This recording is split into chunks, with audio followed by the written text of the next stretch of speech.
Hey everyone, and welcome to another episode of Movies Worth Seeing. Today's a big special episode we are brought to you by the lovely guests tonight. We have Martin Jung, Denise Chen, and filmmaker Matt Vella. G'day, g'day. We are discussing the upcoming movies for 2023, and we're going to dissect all of our big, exciting things that we're looking forward to and maybe some of the disappointments that we're not looking forward to. This is going to be the biggest year for franchises and sequels, I think, ever.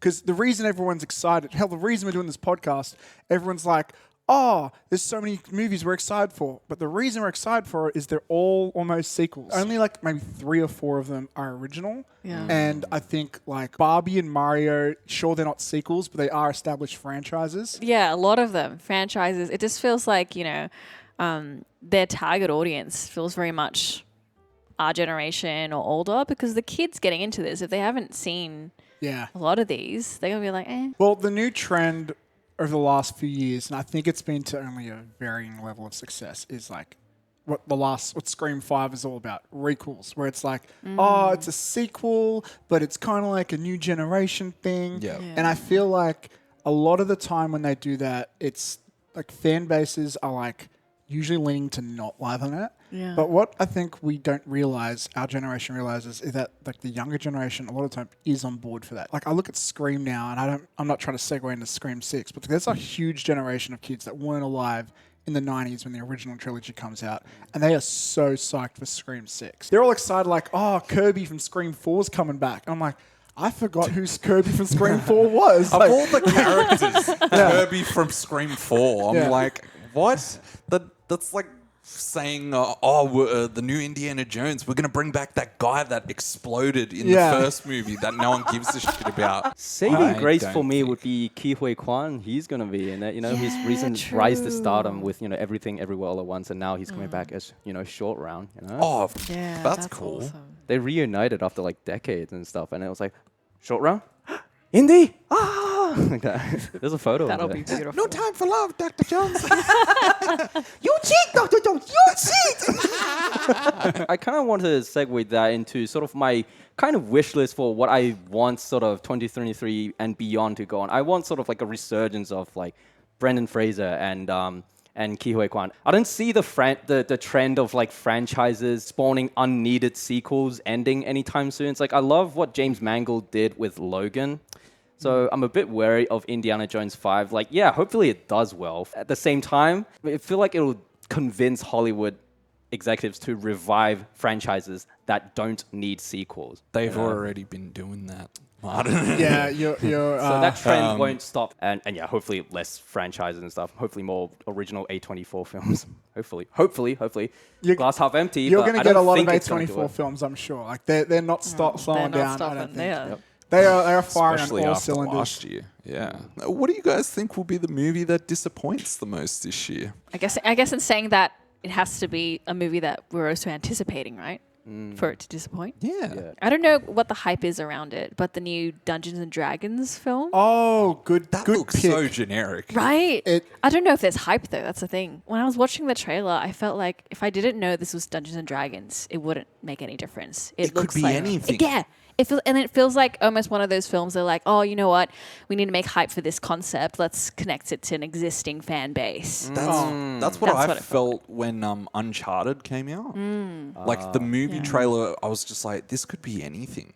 Like, yeah, these scenes are from the game, but this could be any movie. Maybe this is what I want to see less of in 2023 is Tom movies that.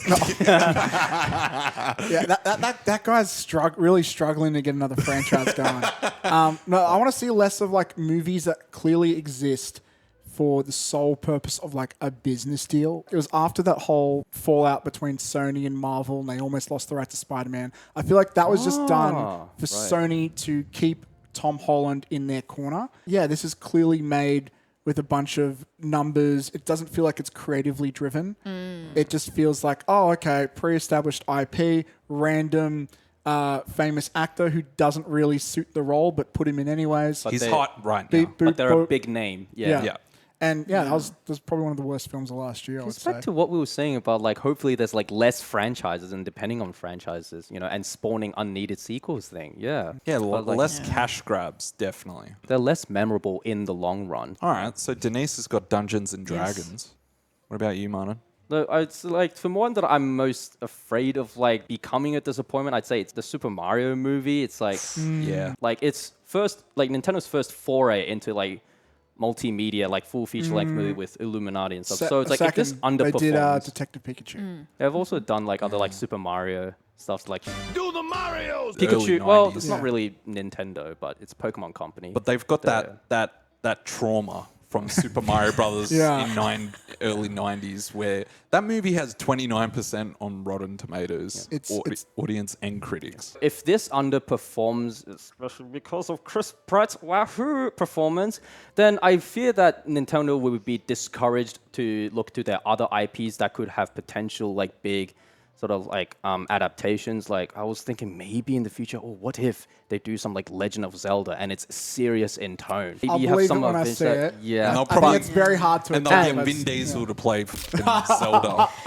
Princess Zelda.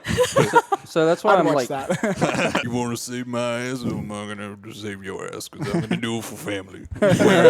Where are the cars? There's no cars in this world. Vin Diesel, this isn't Fast and Furious. I do recognize as the biggest opportunity to disappoint. Like I Yes. hate Illumination. I'm not a fan of the Minions movies. I'm not a fan of them as a studio. you mean you didn't dress up in suits and ties to go to the premieres like all the high schoolers did? No, I did not. Why did they do that? I appreciate that they're going to the cinemas, but you know, like go on. Apparently, that's going to happen again for Barbie, they say. I'm really attached to the Mario Bros. Franchise. Shigeru Miyamoto, the creator of Mario and Donkey Kong, is like one of my all-time creative idols. And when I look at the trailer, the joke's aimed at like a preschooler and stuff. But you know what? It's meant to be made for kids. You got to watch it. Think it's made for kids. And I can put that to a side. I can appreciate it's amazing art direction. The animation is incredible. I even like some of the like It's stunning to like look some at. of the Potential showcasing of Nintendo's next-gen graphics. it's going to be a beautiful looking film. I'm sure it'll be a very predictable film, but again, it's a kids movie. It's meant to be like that. I wonder if they want to go the safe route and not be too ambitious in terms of story, just so that they have a baseline to make sure that their first foray into mainstream movie is still like does okay. Yes. It's Sure, not. they're It's not scarred like for life. it's So not like they can critically panned. So build and then on the sequels. yeah, If it's a 7 out of 10, I'll be happy. yeah, exactly. I'm scared that Mario Brothers will be disappointing because I like Nintendo and I like Chris Pratt, even though I think it was a weird choice. I felt like Lego Movie, the character suited Chris Pratt more. It's Lego, so no one gave a shit. But then when it's like, all right, but we're going to have him voice this character that everyone really loves and has a strong connection with, then everyone's like, oh, what? Chris Pratt? Lego Movie, there were no expectations because Yeah. that character didn't exist. With Mario, we've heard how he sounds. So to see a Yeah. completely new take is weird. Yeah. Like if It's a 180 from Charles Yeah. Martinet. it wouldn't matter how good the story is or anything, the fans Yeah. are going to be like, well, it's not what I'm used to. And so a lot of them are just never going to be converted. And I think that's the struggle when you're taking on a character with a pre-established expectation. Like James Bond. When Daniel Craig was cast as James Bond, everyone was freaking out just because he is blonde. Yeah, And he doesn't look that's a like good all the other example. Really? James Bond Yeah. actors. They were like, but he's blonde. And But it's- now a lot of people think he's the best Bond. Exactly. So my most disappointed, I know for a fact it's going to disappoint me, but I want it to be so good, but it won't be good. And that's Fast X. This is, look, Fast and Furious is the stupidest franchise. And I love it for Thank being God. stupid, right? I love, like, when they do a car that does a triple backflip over a building and saves the world, I'm clapping. I'm like, yes, make it dumber. I love how dumb it is. At least before they were creative with how stupid they were. And now it just felt like they copy and pasted everything. It's like, oh yeah, just get another random muscly dude and make him another member of the family and fight. And it's like, no, that was the one thing you had going for you. That's not right? just anyone. That's John Cena. Yeah, well, but Another big this ego. But I reckon it's one of John Cena's worst performances in years. They've lost Justin Lin, who is the only person attached to that franchise with integrity and a creative bone. This franchise already lost its steam, and as the 10th film, you have such an opportunity to just make it a celebration of the franchise, and I just know it won't. Like, yeah, they got Jason Momoa now. Yes, Gal Gadot's coming back somehow. But like every dead person comes back in that exactly. franchise. And again, I love how stupid that is, right? I laugh at it. It was a dumb franchise that had a heart that I appreciated, and now it's just becoming a dumb franchise. And I've seen all the red flags that this could potentially be one of the worst ones. I want to be wrong, but I know it's going to break my heart. Or Jurassic World and Fast and Furious. There's a crossover for you. Yeah. Might as well do that. Have T-Rexes street race each other for money. You know what? That would bring that life back to the franchise that I was missing. So That I could see that in the writers' room. Everyone's like, "What do we do for Fast 10 to bring everyone back after the last movie?" And someone's like, "T-Rexes? You're a genius. Oh gosh. Give this man a check." All right, Denise. I feel like we need to hear. We want to hear more from you. I feel like this is just a Hollywood writers' room. Like, I love it. I love Round watching table. it. need to let- Round yeah. It's table. great. I'm learning Wanna so hear much. more. Like, there's lots to learn. Welcome to the round table. So most anticipated films that were Well, on? what What's the what are question? you? Yeah, what are you excited about most this year? Oh gosh, honestly, I think I have an equal first. My equal first being Spider-Man Across the Spider-Verse. I know it's Nice. it's a sequel, and we've been kind of bashing on franchises and sequels a bit. But like what the first movie did for me, it just blew my mind. I remember watching that film in cinema, and like it just blew any expectation I could ever have from the effects, the animation, the acting, the story, the So twists and good. turns it had, and even the soundtrack. Like that was such a banger. The songs Yes. were everywhere. You're a sunflower. And I've been waiting for the sequel for a while, Oh, and, yes, and me now too, that me it's too. coming, I'm like, I was like, I want to see where Gwen and Miles go. You know, they're Right. like my OTP sort of energy. It's like, oh my a god. massive OTP. Oh my And god.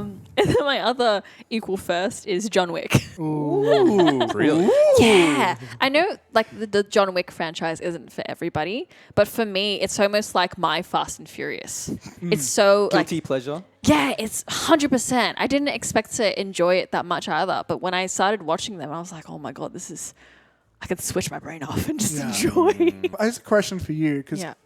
I think a few people felt the third one was losing steam at the end. Like, what's left to do? Like, other than bringing in Sequel-itis new martial problems. arts things, like And Donnie Yen, especially, big names attached. I mean, yeah. Donnie Yen is obviously a big draw. Story-wise, what else can they do? That's what I'm. That's the only reason it's not up my most anticipated. Sequel true. repetition. Bring back T-Rexes. That's what we'll have, yes. You know what? I take it all back. That's a really good question. yeah. Yeah, because I do feel like absolutely like I think was it the end of the second one that it was like, oh, everyone's out to get him now. That was such a Yeah. big moment.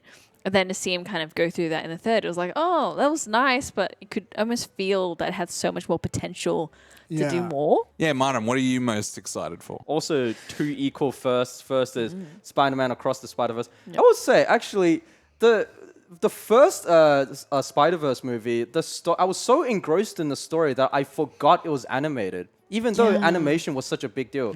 And now It's a I masterpiece. want to watch the sequel purely for the story. Like the animation, weirdly, and for some reason, it's at the back of my mind. The story comes first for me, because I'm so emotionally invested in Yeah. the OTP, and just Miles' journey. And I guess I'm also excited for just trying to spot all the cameos that they're gonna have in there. The PlayStation 4 Spider-Man and the Miles Morales of that universe, they make an appearance. Yeah. And then the what's the name of the animated series that had like a very short run but like had a huge fan base? Spider-Man, ama- the animated series.